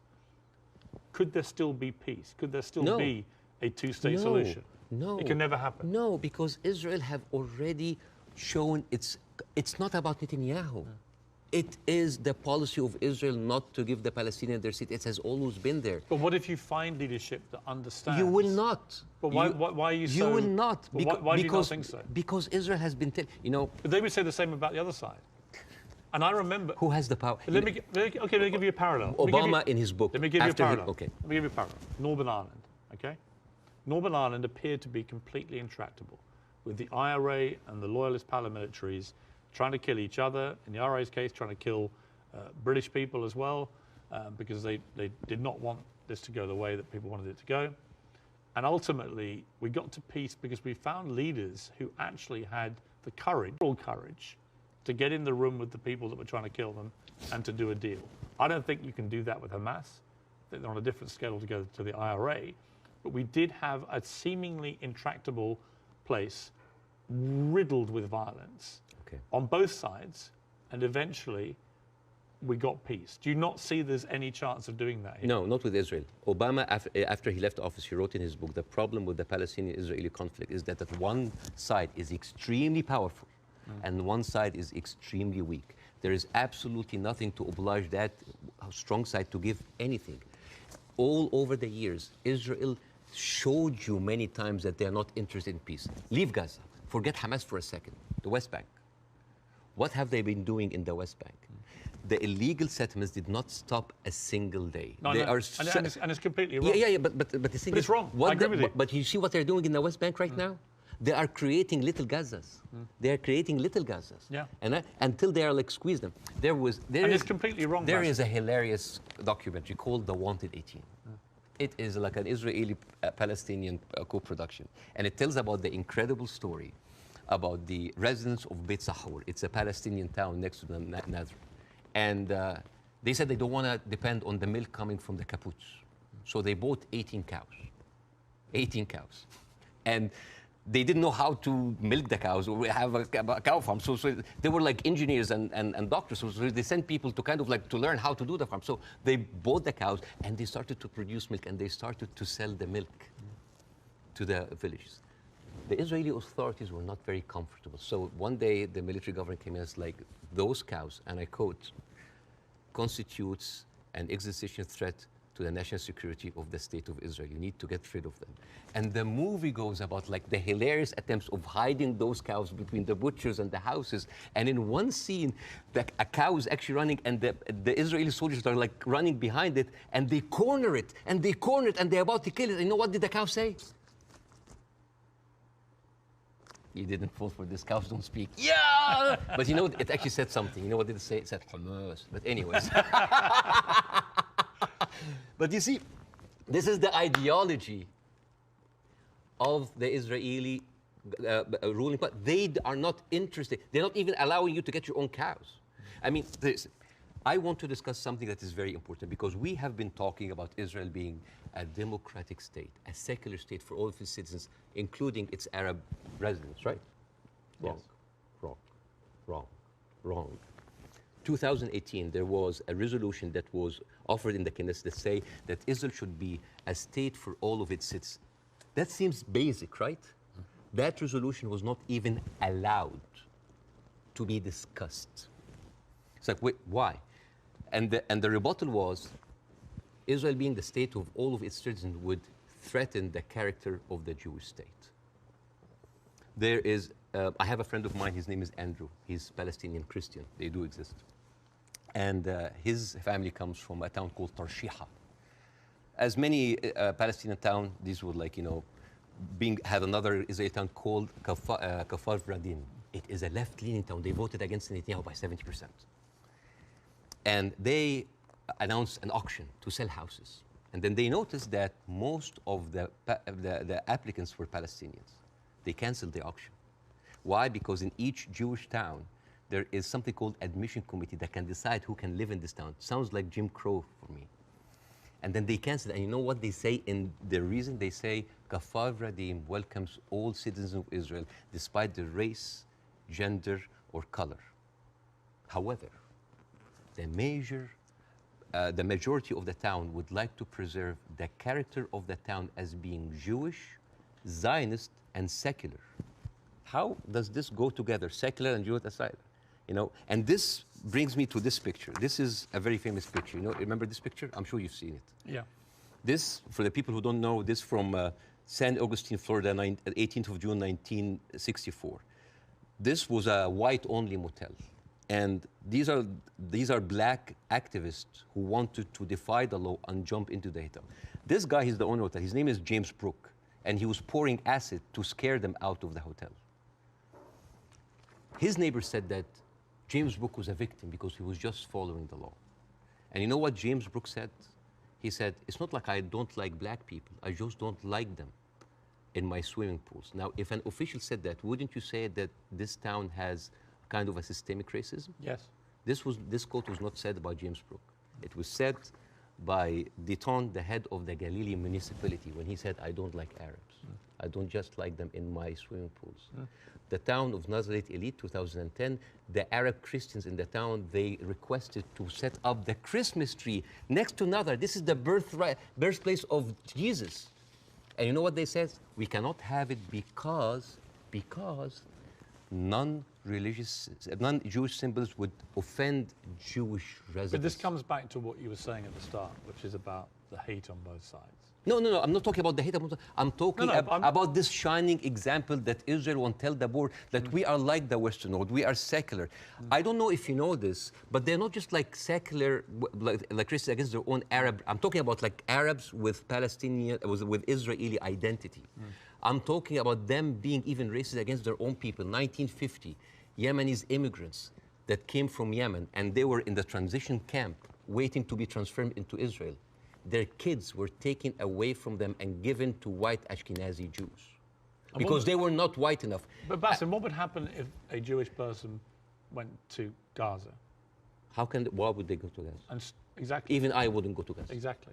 That's my point. Yeah, it's a dystopia. Who would? But like, but I'm just. So it's not just. You're raising points about Israel, making out that somehow they're as bad or worse. No. But what's going on there? Hamas has ruled over the Palestinians in the most oppressive way imaginable. Absolutely, but you know what? Hamas never claimed that they are the only democracy in the region. They never claimed that they are secular. They never said that they adopt Western tradition. And they definitely, they did not use that lie in order to carpet bomb a whole country. Okay. Now here, I want to say one example, and I'm going to leave you. All right. Israel, you think that Israel will like, by the way, the whole thing about the Yemeni children, you can find it in New York Times, it's called like the lost children of Israel, the forgotten. But even when Ethiopian people were immigrated to Israel, Ethiopian Jews, women then report, 2013, that's not like 50 years ago, they reported that they were given against their consent and without their knowledge contraceptive shots so they wouldn't reproduce because they are the wrong color. Israel is a racist, apartheid country that is projecting this shiny example of secularism and democracy for the people so people can accept whatever they do because they look at Palestinians as lesser people. This is the whole point. This is the whole point. And I would like to quote Winston Churchill. He had a quote that say, I don't believe that we have made a great wrong to the Red Indians of America or the black people of Australia because they were replaced by a higher race, a stronger race, a more world-wisely race. This is why Queen Rania is criticizing the West. This is why we here said, like, where are your values? Because this is the crux of the problem. It's not Hamas. It's not Palestine. It is people looking at us as lesser human beings. Bاسم, I don't dispute the characterization that a lot of the Israel administration look upon Palestinians as lesser people. Otherwise, they wouldn't. They even look at the Ethiopian Jews and Yemeni Jews like less. I wouldn't dispute that. I want to quote you to end this. No, why would you end this? Don't end this. We'll be talking for 2 hours. Why not? At some point, we're having an amazing time. We can do another interview. Well, this one goes big. I think this is a neat way to end it. He said, I actually believe there is a middle ground between everybody and they can meet. I direct my criticism for the extreme of each one of them. That was you, Bاسم Youssef. I agree with that. But I don't share your view there can never be peace in this region. I think there can't be with the current leadership structures in both countries or both places. But I definitely think you've got to be optimistic about peace. You just need to find people I that can hope so. forge it. I hope so. But the reason, listen, I refused to come on your show when your producer first called me for the first interview because I was scared. I was afraid. For me, that was a career suicide. Because I'm talking. This is even important because You are someone who's always talked about like against cancel culture, about like talking, speaking your mind out. Speaking your mind out. I left Egypt and I came to America, the land of the free, the home of the brave, but I didn't know that there was a fine print said that you cannot speak about Israel. I have issue with that. Israel is a foreign country. They're allies, good. But you can speak about Israel. How many people lost their jobs? Even Bella Hadid. Bella Hadid, Bella, by the way, Bella She hasn't lost her job. No, but she's talked about death threats. She's talking about like being silenced. Sure. By the way, Bella Hadid is with us. She's Palestinian. And you know who else? Gigi Hadid, sisters. I love the Hadid. They are with us. Yeah. Anyway, so. I know them both. They're very nice. Yeah, but the thing is, if you are that high and you cannot speak about it, and it's not about. It's well, you can. You just have to. You can. I mean, I've spoken out about these issues, and you get shot at, not literally, but metaphorically, all day long on social media. But that shouldn't stop people from doing it. I'm just like wondering, as an American. You do? As an American, yeah. But I'm doing now because like the first interview went well. Right. I'm doing that because I want people to see that you can really speak up and not just get canceled, but get rewarded. My career is going fine. Yeah. It's great because I want people to have the courage. There should be no limits. I'm kind of like so confused as an American citizen why every American presidential candidate have to go and kiss the hand and bend the knees to AIPAC. This is a lobby that works for a foreign country interest. Why don't we have like a lobby for Saudi Arabia? At least they're giving us more money. You know the great thing? You can say that here. Yes. You couldn't say it in Egypt. That's why you're living here. Yes, but again, a lot of people feel the burn, the heat whenever they come down. If I was an American, I'd be going, oh, all right, Bassem, all right, we'll take the criticism because you can do that in this country. And I'm happy. When you criticize the government in your own country, yeah, they drove you out. Yes, and that's why I came to America, to play the white man's game, to actually to pass this acquired white privilege to my children. But the problem is just a country of white people. But here's the problem. And the white man's game, the game in America is not a white man's game. It's a game that actually has a democracy and believes in freedom of speech. But there are dog whistles everywhere. You're not going to be put in jail for this interview. Or I can lose my career and I can lose jobs, and you know that. You could in Egypt, you could. No, here you can't. In Egypt, they arrested you. Here you can't. And they threatened you, and you would have probably ended up in prison or dead. Here, a lot of people lost their jobs because they spoke up. It depends what they say. Of course, but again, if you're Kanye West and you spew anti-Semitic garbage, I'm not. You're going to lose. You're going to lose what you have. I will never adopt that kind of point of view. But the thing is, there is dog whistles everywhere. As I told you at the beginning, you cannot just say it's like anti-Semites. Like, I mean, now, how come that the Palestinian flag is outlawed? By the way, it's outlawed in Israel. If you raise the Palestinian, you go to jail. And now they're saying like the Palestinian flag is a pro-Hamas. No, it's not a pro-Hamas. You know, I was doing a comedy show in Arizona, and a guy was like wearing like a kufiya, like a scarf, and I took it, and I'm not like in hyperbole and like wearing symbols, but I just took it because like, why are we gonna outlaw colors and flags? That is absurd. That is not right. I agree. I don't think you should, but you should certainly outlaw Hamas. They're already outlaw. I mean, I'm not supporting them. They're a terror group. Okay. But the people with the power, the people who supposedly have the... And you should, by the way, I will say this, you should be able to criticize the Israeli government without being accused of being anti-Semitic. But I have in this interview repeatedly, and I'm not anti-Semitic. I just have a problem with all of what the Israeli government's been doing. And I have a problem with how any criticism to Israel by some circles here are considered anti-Semite. This is not fair. But a lot of the people doing it are actually anti-Semitic. Yes, but also a lot of Zionists are against Israel, that they hate the Jews. You know, we've discussed that. I want to end on a happy. But before that, I want to just like say 2 words about the media, which is, please. Sure. Mr. Zomlot, the Palestinian ambassador that you have, this guy lost 6 members of his family in an Israeli strike. And when he went on like some British news thing, he sat down and the lady told him, it's like, we are very sorry for a personal fault. I'm sure you don't condemn the killing of Israeli civilians. What? In the same moment. There's another girl like called Yara Eid. She was like on Sky News. And the girl was like crying, like, I lost 30 members of my family, 17 of them are children, I lost my best friend. And then, what did you think would happen? Forget about empathy. I think a lot of people... What about manners? Well, I think you have to start... I've said this repeatedly. You have to start from a place of humanity. You have to look at what happened on October the 7th and feel utterly outraged and disgusted for the loss of human life. Yeah. And you also have to feel that for what's happening in Gaza to innocent people. But and if you can't feel both for both sets of people, both sets of innocent people being killed, if you can't feel a sense of despair and horror over their deaths, you don't have any humanity. Believe me, Pierce, it's not really about that. There's a deep sentiment in the Middle East, in Arabs, that the West do not look at us as equals. Well, you know what? So what I did, I went to the machines. Yeah. And I asked ChatGPT simple questions. Do Israelis deserve to be free? And you know what they tell me? Yes, Israelis deserve the right like any other people. And then I asked the same question, do Palestinians deserve to be free? And you know what they tell me? It is complex. It is a sensitive issue. Well, it's not complex. It's not sensitive. The Palestinian people should be free. Yeah, but and even the machines have... have... Let me finish. And they should have exactly the same rights to freedom and freedom of expression and the way to lead their lives and to water and to power and to internet that Israelis have and we have here in America and we have back in my home country of the UK. And I want that for the Palestinian people. We've got to end it there. Okay. Mainly because I've worked up a hell of a hunger in 2 hours of interview, and you have brought your wife's cooking. So tell me again how I do this. Okay, so basically... Take a piece of this, you put it in the olive oil. Yes. Which is from the West Bank. Yeah, from the West Bank. And then a little bit of this. Yes. Like that? Yes, yes.